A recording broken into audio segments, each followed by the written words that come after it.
ونستعينه ونستغفره ونعوذ بالله من شرور أنفسنا ومن سيئات أعمالنا من يهده الله فلا مضل له ومن يضلل فلا هادي له وأشهد أن لا إله إلا الله وحده لا شريك له وأشهد أن محمدا عبده ورسوله يا أيها الذين آمنوا اتقوا الله حق تقاته ولا تموتن إلا وأنتم مسلمون يا أيها الناس اتقوا ربكم الذي خلقكم من نفس واحدة وخلق منها زوجها وبث منهما رجالا كثيرا ونساء واتقوا الله الذي تساءلون به والأرحام إن الله كان عليكم رقيبا يا أيها الذين آمنوا اتقوا الله وقولوا قولا سديدا يصلح لكم أعمالكم ويغفر لكم ذنوبكم ومن يطع الله ورسوله فقد فاز فوزا عظيما أما بعد فأعوذ بالله من الشيطان الرجيم بسم الله الرحمن الرحيم والسابقون الأولون من المهاجرين والأنصار والذين اتبعوهم بإحسان رضي الله عنهم ورضوا عنه وأعد لهم جنات تجري تحتها الأنهار خالدين فيها أبدا ذلك الفوز العظيم رب اشرح لي صدري ويسر لي أمري واحلل عقدة من لساني يفقهوا قولي رب زدني علما آمين.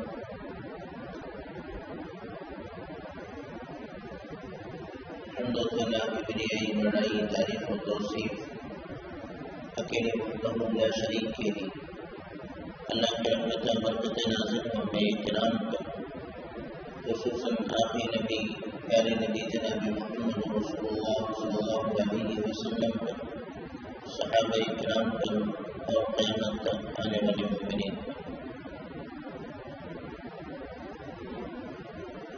طلب گرامی درس کا عنوان ہے عمر بن الخطاب اللہ تعالیٰ عنہ کی نگاہ میں اوروں کا مقام مرتبہ.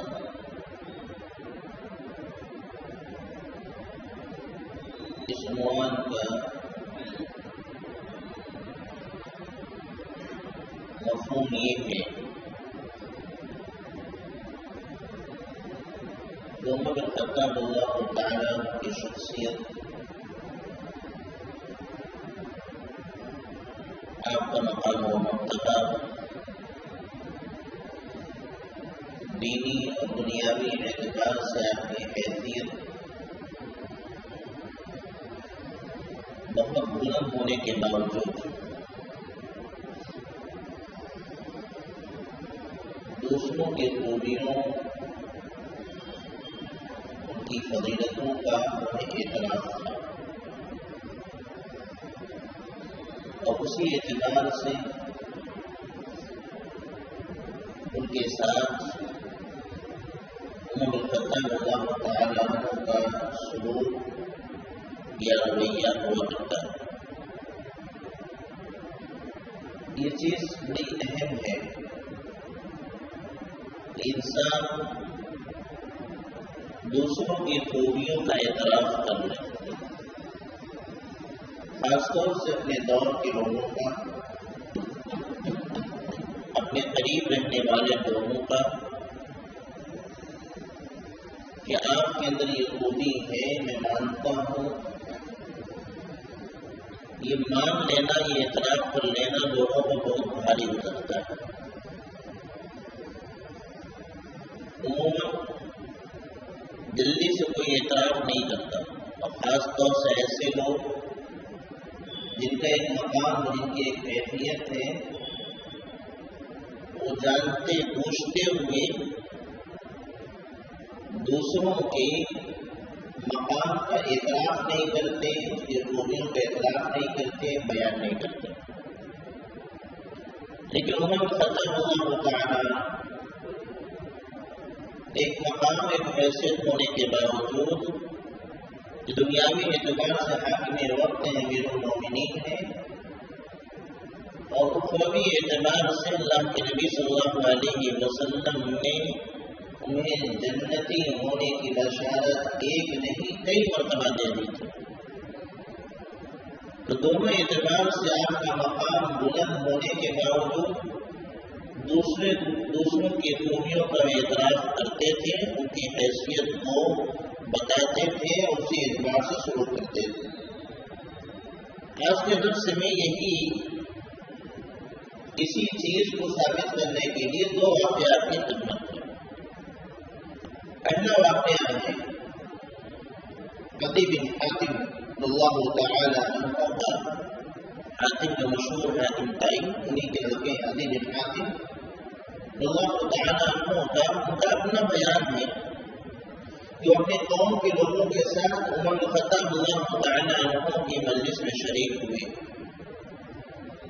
جیسے وفد آتا ہے ویسے وفد کی شکل میں وہ آئے، اور عمر الخطاب اللہ تعالی عنہ نے ایک سے پوچھا تمہارا کیا نام ہے، تمہارا کیا نام ہے، تمہارا کیا نام ہے، تمہارا کیا نام ہے. یہ تعارف حاصل کرتے رہے، سب کا تعارف حاصل کیا، لیکن عدی بن حاتم اللہ تعالی اسی میں تھے، اسی وفد کا حصہ تھے، لیکن ان کے بارے میں کچھ بھی نہیں پوچھا. تو ان کو لگا کہ شاید مجھے امیر المومنین نے نظر انداز کر دیا، مجھے کوئی حیثیت نہیں دی، شاید مجھے پہچانا نہیں.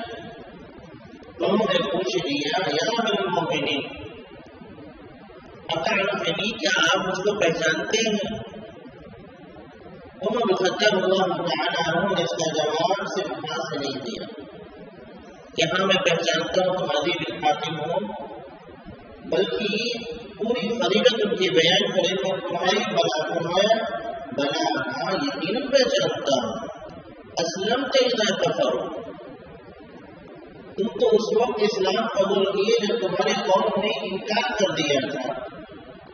وَأَقْبَلْتَ إِذَا أَدْبَرُوا، تم نبی کریم صلی اللہ علیہ وسلم کی جانب اس وقت بڑھے تھے جب دوسری قوم کے لوگ پیچھے ہٹ رہے تھے.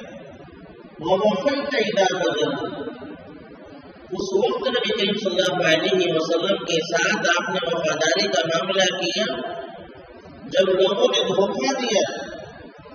وَعَرَفْتَ إِذَا أَنْكَرُوا، آپ نے اس وقت نبی کریم صلی اللہ علیہ وسلم کو پہچانا جب لوگوں نے پہچاننے سے انکار کر دیا. وقال عدی فلا أبالي إذن، اتنا سننے کے بعد عدی بن حاتم اللہ تعالی نے فرمایا اگر بات اتنی ہے کہ آپ میرے بارے میں یہ تمام چیزیں کہہ رہے ہیں اور پھر تعارف کراتے وقت میرا آپ نے نام نہیں لیا تب کوئی بات نہیں. یعنی اعتراف تھا، آپ کو پہچانتے تھے، اور الخطاب اللہ تعالی ان لوگوں کے بارے میں تو پوچھا کہ تم کون ہو، تمہارا نام کیا ہے، تم کون ہو، تمہارا نام کیا ہے، لیکن عدی بن حاتم اللہ تعالی عنہ کے بارے میں نہیں پوچھا. تو مسئلہ یہ نہیں تھا کہ وہ نظر انداز کر رہے تھے، بلکہ بات یہ تھی کہ انہیں تو پہچانتے، ان کا مقام و مرتبہ بہت بلند، ان کا تعارف لینا گویا کہ ان کی شان میں کسی گستاخی ہوگی کہ کیا مجھ کو نہیں پہچانتے، جبکہ ان کی فضیلت اتنی زیادہ ہے. ان کے بارے میں پوچھے کہ آپ کو عجیب سا جگہ مجھے بتائیے، میرے بارے میں پوچھا جا رہا ہے. دونوں میں الخطاب اللہ تعالی عنہ نے اسی مقصد کے تحت سب کا تو تعارف لیا، سب کا نام پوچھا، اس قبیلے کے خاندان لوگوں نے بیان کیا، لیکن جب عدی بن حاتم اللہ تعالی عنہ کا نمبر آیا تو انہیں چھوڑ دیا، اور انہوں نے سوچا کہ شاید مجھے نظر انداز کر دیا گیا. بات ایسی نہیں تھی، بات اس لیے تھی ان کا مقام و مرتبہ اتنا بلند ہے کہ ان کے بارے میں پوچھنے کی ضرورت ہی نہیں.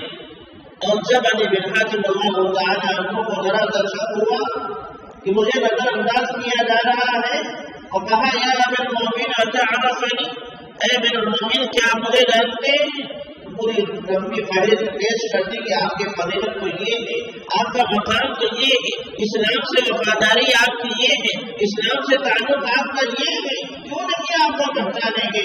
عدی بن حاتم اللہ تعالیٰ عنہ اس کے بعد مطمئن ہو گئے، کہا فلا ابالی ان تکن، کوئی حرج کی بات نہیں ہے، مجھے بالکل شکوہ نہیں ہے کہ آپ نے میرے بارے میں نہیں پوچھا ہے۔ یہاں اس واقعے سے یہی بات میں سامنے رکھنا چاہتا ہوں، اتنے کھلے دل کے ساتھ عمر بن خطاب اللہ تعالیٰ عنہ نے عدی بن حاتم اللہ تعالیٰ عنہ کی خوبیوں کو بیان کر کے آپ یہ ہیں، آپ یہ ہیں، آپ یہ ہیں، آپ کا مقام یہ ہے، آپ کی حیثیت یہ۔ میں نے کہا کہ ان خوبیوں کا اعتراف کرنا آج کے دور میں اتنا آسان نہیں، خاص طور سے اپنے سے تعلق رکھنے والے لوگ، اپنے سے قریبی لوگ، اپنے ساتھ اپنے بیٹھنے والے لوگ، ان کے بارے میں یہ تعریف کے ایک کلمہ پیش کر دینا کہ ہم آپ کی حیثیت یہ ہے، آپ کا مقام یہ ہے، لوگ اس سے بڑی وسیلے سے کام لیتے ہیں، بڑی وسیلے سے کام لیتے ہیں۔ برائیاں تو کئی کرا لیجیے، آپ جیسے ہٹیں گے پیٹ پیچھے دو چار باتیں کہہ دی جائیں، لیکن ہم خلا کی یہ مقام بھی ہے، ان کی یہ خوبی بھی ہے، ان کا یہ مرتبہ بھی ہے، انہوں نے یہ کارنامہ انجام دیا ہے، یہ بیان کرنے میں لوگوں کو بڑی جھجک محسوس ہوتی ہے۔ بھائی میں نے کہا کہ بہت ضرورت کی بات ہے، بہت حوصلے کی بات ہے کہ اپنی کسی ساتھی کی خوبی کا اعتراف کر لینا، مان لینا اور بیان کر دینا۔ عمر بن خطاب اللہ تعالیٰ عنہ کی یہ خصوصیت تھی، یہ خاصیت تھی، یہ ان کے اندر اللہ رب العالمین نے ڈالا تھا کہ دوسرے کی خوبیوں کو پہچانتے تھے، اعتراف کرتے تھے اور اسی اعتبار سے کے ساتھ سلوک کیا کرتے تھے۔ دوسرا واقعہ، ایک نام آپ نے سنا ہوگا، اویس قرنی رحمہ اللہ کا۔ اویس قرنی بڑے تابعیوں میں سے، تابعین ایسے مسلمان جنہوں نے اسلام کی حالت میں صحابہ کرام کو دیکھا ہو اور اسلام کی حالت میں انتقال کو تابعی کہا جاتا ہے۔ اس سے اوپر درجہ ہے صحابی کا کہ جنہوں نے اسلام کی حالت میں اللہ کے نبی کو دیکھا، اسلام قبول کیا، اللہ کے نبی کو دیکھا یا ملاقات کیا اور اسلام کی حالت میں انتقال ہونا کو کہا جاتا ہے صحابی۔ اس کے بعد دوسرا درجہ آتا ہے تابعی کا، جو اسلام لائے لیکن نبی سے ملاقات نہ ہو سکی، نبی کو دیکھا نہیں، صحابہ سے ان کی ملاقات اگر ہے تو ان کو کہا جاتا ہے تابعی۔ تو اس کے بعد تبع تابعی کا نمبر آتا ہے۔ وہ اس قرنی رحمہ اللہ یہ تابعین میں سے تھے۔ عمر بن خطاب اللہ تعالیٰ عنہ اپنے خلافت 12 سال 10 سال آپ نے خلافت کیا، 12 سال آپ نے خلافت کیا اور 12 سال تک اس شخصیت کا انتظار کرتے رہے۔ اس کا اس قرنی رحمہ اللہ اور مقصد ایک تھا، جس دن ملاقات ہوگی تو اسے ہم یہ کہیں گے کہ میرے لیے مغفرت کی دعا کر دیجیے۔ جس دن ملاقات ہوگی یہی کہنا ہے کہ میرے لیے مغفرت کی دعا کر دیجیے۔ کون؟ صحابی امیر المومنین، جن کے لیے اللہ کے نبی نے دنیا ہی میں جنتی ہونے کی بشارت دے دی۔ یہ 12 سال تک انتظار کر رہے ہیں ایک ایسی شخصیت کا جو صحابی نہیں ہے، ان سے دعا کروانا ہے۔ ملاقات ہوگی تو دعا کرائیں۔ کیا معاملہ تھا؟ اللہ کے نبی جناب محمد رسول اللہ صلی اللہ علیہ وسلم نے ایک موقع میں فرمایا تھا کہ دنیا میں ایسے لوگ ہیں، انہوں نے دنیا کی جانب بہت زیادہ توجہ نہیں دی، جتنی ضرورت تھی اتنی توجہ دی، پوری فکر ان کی آخرت کی جانب۔ ایسے لوگوں میں سے ایک شخصیت ہے جن کا نام اویس قرنی ہوگا۔ یہ اللہ کے ایسے بندوں میں سے ہے کہ اگر یہ قسم کھا لی تو اللہ رب العالمین کی قسم کو پوری کرتے ہیں. وہ فلاں قبیلے کے ہیں، ان کی نشانی یہ ہے کہ ان کو برس کی بیماری ہوئی تھی. برس کی بیماری جلد موتی، اللہ تعالیٰ ان کو مکمل طور پر شفا دیا ہوگا. صرف 1 درہم کے برابر وہ برس باقی ہوگا. ان کی والدہ ہیں، وہ اپنے والدہ کے بڑے فرما بردار. یہ جب ملیں گے تو ان سے کہنا کہ میرے لیے مغفرت کی دعا کرتے ہیں. یعنی اللہ کے نبی نے صحابی رسول سے کہا کہ ملاقات کو کہنا کہ میرے لیے صحابی کے لیے کہ آپ کی ملاقات کو آپ کہیے کہ میرے لیے مغفرت کی دعا کرتے. عمر بن خطاب اللہ تعالیٰ عنہ ان کے بارے میں خوبی سننے کے بعد 12 سال زندہ رہے. حج کے موقع پہ پتہ لگاتے تھے کہ قبیلے کرنے کا کون آیا ہے، کون آیا ہے، کون آیا ہے. وہ اس قدمی آئے ہیں کیا؟ آخری سال تھا اس سال شہید کیے گئے، وہ آخری حج تھا. اس سال وہ پنڈت رحمہ اللہ حج کے لیے آئے تھے. پوچھتے پوچھتے پتا چلا کہ ہاں ویس آئے ہوئے ہیں. چنانچہ ان سے جا کے ملاقات کرتے ہیں اور ملاقات کرنے کے بعد پہلے وہی ہے کہ نہیں اس کے متعلق جو علامت کا نبی صلی اللہ علیہ وسلم نے بتایا تھا اس علامت کی تحقیق کرتے ہیں کہ وہ علامت پائی جا رہی کہ نہیں پائی جا رہی. چنانچہ پورا واقعہ ہے کہ روایتیں ہیں. افیق رویس بن عامر حتی علی رویس، پوچھتے پوچھتے پہنچ گئے. وہ اس کرنے کے بعد فقال انت رویس بن عامر القرنی، پوچھا کہ کیا تم رویس بن عامر قرنی ہو؟ قال نعم، انہوں نے کہا ہاں. قال من مراد ثم من قرن، کہ تم قبیلے مراد کی ایک شاخ قبیلے قرن سے ہو؟ قال نعم. قال فكان بك برص فبرئت منه الا موضع منهم، کہ آپ کو برص کی بیماری ہوئی تھی تو اللہ رب العالمین نے صحیح کر دیا ہے، لیکن ابھی بھی 1 درہم کے برابر وہ برص ہے.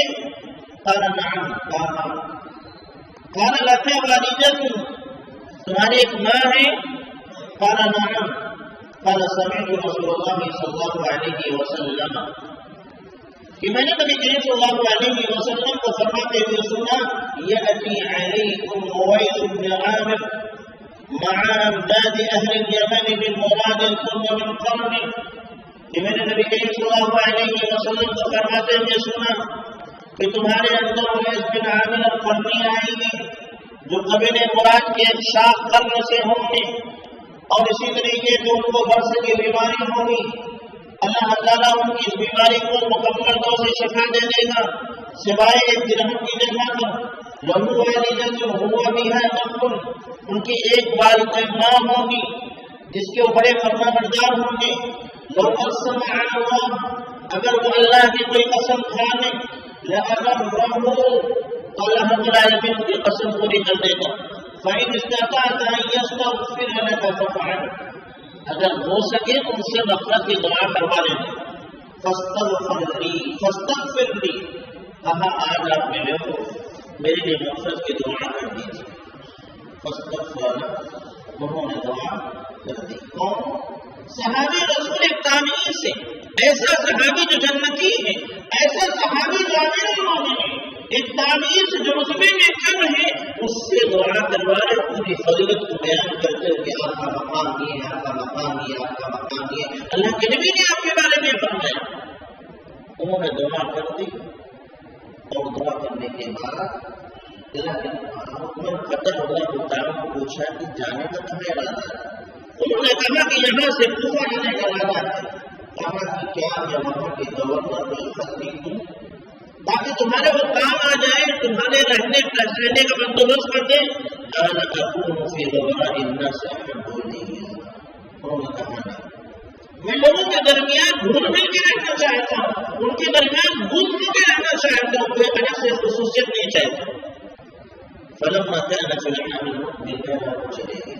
اس واقعے کے بعد بقیہ واقعہ باتیں میں رکھوں گا۔ اس سے وہ واقعہ وہ چیز میں ذکر کرنا چاہتا ہوں وہ یہ کہ عمر بن خطاب اللہ تعالیٰ عنہ کی نگاہ میں جس کا جو مقام ہے، جس کی جو حیثیت ہے، اس کو اعتراف کرنے میں کوئی جھجک نہیں ہوئی۔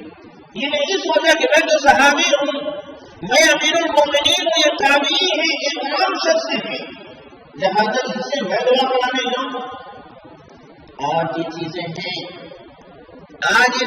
ہیں سچائی جاننے کے باوجود کہ فلاں شخص کے پاس یہ خوبی ہے، ان کا یہ مقام و مرتبہ ہے، ان کے اندر یہ صلاحیت ہے، لیکن ہم ان کے پاس نہیں جائیں، ہم نہیں جائیں گے، ہم بڑے ہیں، ہم سینئر ہیں، ہم فلاں خاندان کے ہیں، فلاں علاقے کے، میں جاؤں نہیں۔ عمر بن خطاب اللہ تعالیٰ عنہ نے یہ چیز نہیں دیکھی، وہ سیدھا معاملہ، اللہ نے ان کو یہ فضیلت دیا ہے، اس کو اعتراف کریں، ان کے اندر یہ خوبی ہے تو اس کو مان لیں، اور اس سے جو فائدہ اٹھا سکتے ہیں اٹھا لیں، یہ طریقہ ہونا چاہیے۔ لیکن عموماً لوگ حسد کے شکار ہو جاتے ہیں، خاص طور سے یہ سینئر جونیئر کا جو معاملہ ہے، اس کی وجہ سے کہ میں بڑا ہوں وہ چھوٹا ہے، میں پہلے پڑھ کے آؤں یہ ابھی پڑھ کر آئے، میں اتنے دنوں سے ہوں یہ ابھی آئے، اس طرح کی چیزوں کو لے کر لوگوں کی خوبیوں کا لوگ انکار کر دیتے ہیں اور اس سے فائدہ نہیں اٹھاتے، یہ بھی نہیں سوچتے کہ اگر اس سے فائدہ اٹھا لیں گے تو کیا نقصان ہو جائے، ہم کو خوبی ہے تو اس سے فائدہ اٹھایا جائے، لیکن وہ دوسری بات کو سوچتے ہیں کہ اگر ان کے بارے میں فضیلت کی چند باتیں کرتے تو کہیں میرے علاقے سے چلے جائیں، لوگ انہیں چھوڑ کے ان کی جانب نہ بڑھ جائیں۔ میرا بھائی میرے عزیزوں، یہ سب اللہ کرتا ہے، اس کے گرد کون آنے والا ہے کون نہیں آنے والا ہے یہ اللہ کرتا ہے، کوئی اور نہیں کرتا۔ اگر کسی کے گرد گرد چند لوگ ہیں تو یہ ان کا اپنا کوئی کمال نہیں، وہ اللہ رب العالمین کی ذات سے، وہ اللہ کے فضل سے ہے، کسی نے اپنے تو میں اکٹھا نہیں کیا، تو یہ چیزیں رکاوٹ بن جاتی ہیں، رکاوٹ بن جاتی ہیں۔ آپ دیکھ لیجیے گا، غور کر لیجیے گا، ہر سطح پر غور کر لیجیے گا، گھر کے معاملے میں بھی دیکھ لیجیے گا، خاندان کے معاملے میں بھی دیکھ لیجیے گا، محلے میں بھی دیکھ لیجیے گا، آپ اسکول میں پڑھتے وہاں بھی دیکھ لیجیے گا، آپ ٹیچر ہیں اس میں بھی دیکھ لیجیے گا، یا کسی اور فیلڈ میں اس میں بھی دیکھ لیجیے گا، آفس میں جاب کرتے وہاں بھی دیکھ لیجیے گا، یہی تمام چیزیں ہیں جو رکاوٹ بنتی ہیں، باقاعدہ لوگوں کے پیر پکڑ کھینچنے کی کوشش کی جاتی ہے، لیکن عمر بن خطاب اللہ تعالیٰ نے نہیں کیا۔ تو یہ دو واقعہ میں نے سنا، اب سوال یہ پیدا ہوتا ہے کہ مستقل رحمہ اللہ کے مقام کیوں، دوسرا یہ کہ وہ گئے کہاں، تیسرا یہ کہ وہ ہے ان کے ساتھ لوگوں نے کیا معاملہ کیا۔ پہلی بات، ان کا جو رتبہ تھا، ان کا جو رتبہ تھا اتنا بلند کہ اللہ کے نبی نے فرمایا کہ اگر وہ قسم کھا لیں تو اللہ رب العالمین قسم کو نہیں کرتے۔ کیا مطلب اس کا؟ مطلب یہ کسی بات کا قسم کھا لے، کتاب میں دیکھ کے اس کو سمجھاؤں گا کہ قسم کھائے تو اللہ پوری کر دے۔ صحابی رسول تھے، ان کے گھر کے کسی فرد نے کسی کا دانت توڑ دیا، کسی کا دانت توڑ دیا، اور اسلام میں ہے کہ قصاص لیا جائے، تو قصاص میں کہ جتنا دانت توڑے وہ تو تمہارا توڑ جائے، قصاص وہ اللہ کے برگزیدہ بندے ہیں۔ ان کو لگا کہ میرے خاندان کے فرد ایک دانت توڑ جائے، اللہ نے میرے فیصلہ سنا دیا کہ ان کا بھی دانت توڑا جائے گا، وہ قسم اللہ کی قسم ان کا دانت نہیں توڑا، اللہ کی قسم ان کا دانت نہیں توڑا۔ اب شریعت کے بعد ان کا دانت ٹوٹنا ہے نا، اللہ کے نبی فیصلہ کرنے والے ایسے رشوت وشوت سے کام کرے، مگر کلیئر ٹوٹے گا نہیں ٹوٹے گا۔ اب انہوں نے قسم کر، اللہ کی قسم ان کا دانت نہیں ٹوٹے گا۔ اللہ تعالیٰ نے سامنے والے کو دل میں کیا، کہ وہ معاف کر دے. اللہ کے نبی نے کچھ نہیں کیا. اللہ تعالیٰ نے سامنے والے کے دل میں بات ڈال دی کہ وہ معاف کر دینا چاہیے. انہوں نے میرا کام توڑا ہے تو کیا وہ میں درگزر کرتا ہوں. سنا انہوں نے معاف کر دیا تو ان کا کام ٹوٹے گا نہیں ٹوٹے گا.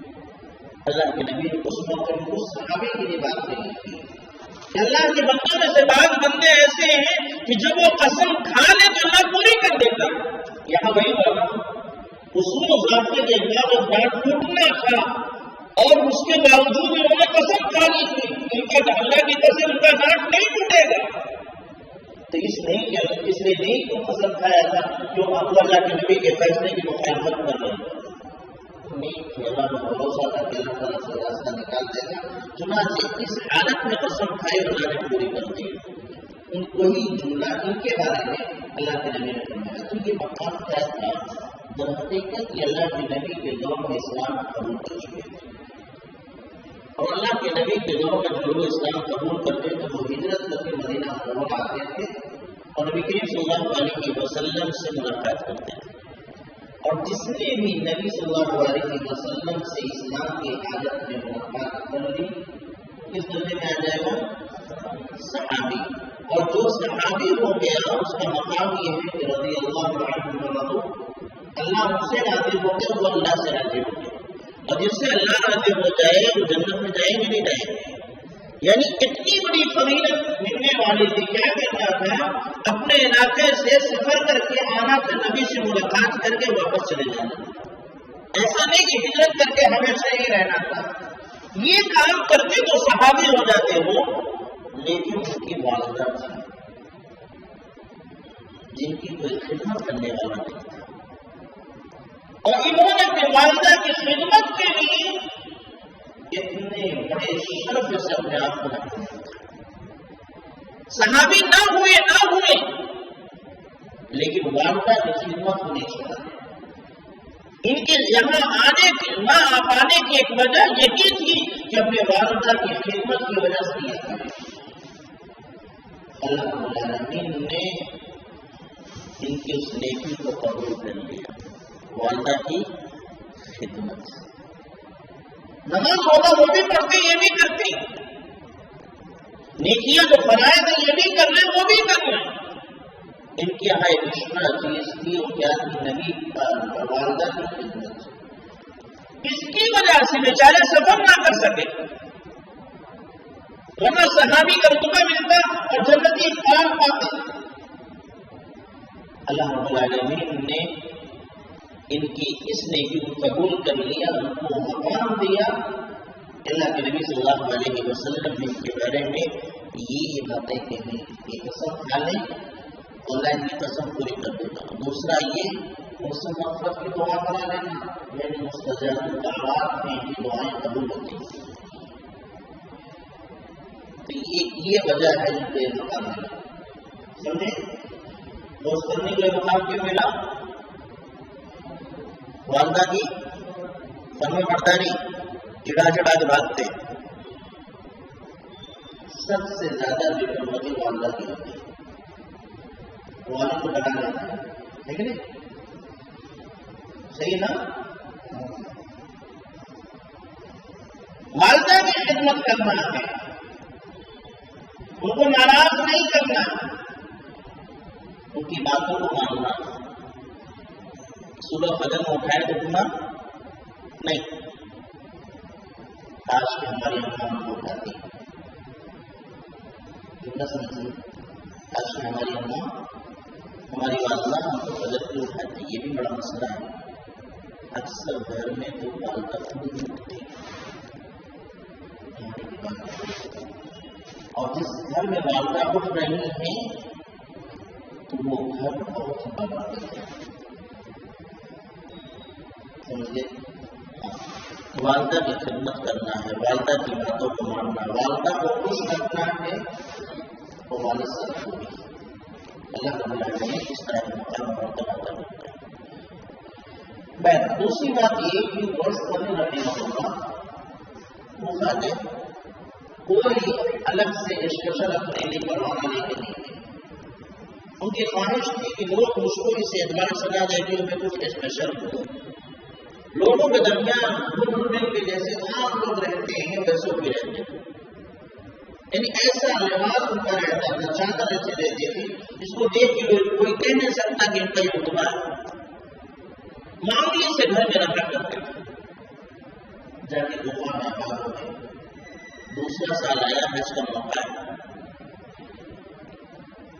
ویسے رحمہ اللہ کے بارے میں حج کے موقع میں لوگوں نے پوچھا، دوسرا سال اب وہ واقعہ عمر خطاب اللہ تعالیٰ عنہ کی انتقال کے 2 سال پہلے تھا، یہ دوسرا واقعہ تھا کہ جب لوگ دوبارہ حج کرنے آئے، عمر خطاب اللہ تعالیٰ عنہ نے پوچھا، ایک شخص نے بتایا کہ کوفہ میں پوچھا کس حالت میں چھوڑ کے آئے، تو انہوں نے کہا کہ بس ایسی معاملے سے گھر میں رہتے ہیں، ہم ایسا لباس پہنتے، تو کہا کہ جا کے اگر موقع ملے تو اسے نفرت کی دعا کریں۔ یہ بندہ حج سے واپس ہونے کے بعد وسطی رحمہ اللہ کو ڈھونڈنے لگتے، ملاقات ہونے کے بعد کہتے ہیں میرے لیے نفرت کی دعا کرنے سے، کہتے ہیں آپ میرے لیے دعا کیجیے کہ میں آپ کے لیے دعا کروں، آپ ابھی حج کر کے آئے ہیں، اتنے عظیم فریضہ کو انجام دے کر کے آئے ہیں، گناہوں سے پاک صاف ہو کر کے آئے ہیں، دعا میں آپ کے لیے کروں کہ آپ میرے لیے کریں؟ ان کو ڈالو کہاں آپ عمر خطاب اللہ ملاقات کر جائیں،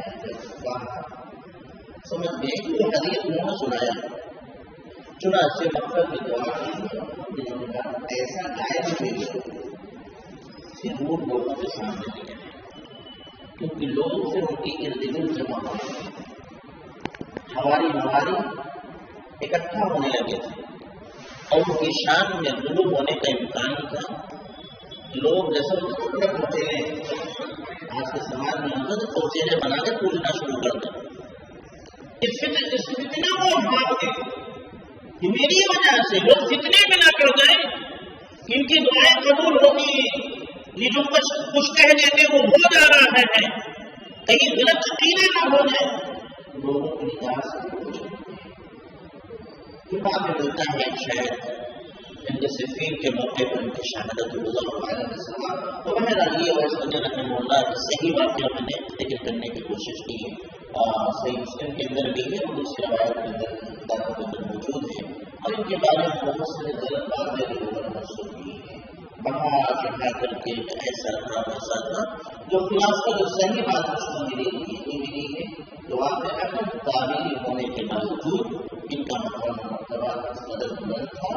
دوسرا یہ کہ اللہ کے نبی صلی اللہ علیہ وسلم نے واقعی اللہ ان کے بارے میں سے باتیں کی تھیں اور ان سے مطلب کے نمایاں صحابہ کرام کرایا تھا، اور اسی طریقے سے جن کی جو خوبی تھی، جن کو فضیلت ملی تھی، وہ والدہ کی خدمت کی وجہ سے اللہ کے رسول کو توفیق دے، ہم تمام کتاب سنت کتاب سنت گزارنے والا بنے، دوسروں کی خوبیوں کا اعتراف کرنے والا، اسے قدر کرنے والا بنا، ہمیں قبر میں ڈالتے ہیں۔ السلام علیکم۔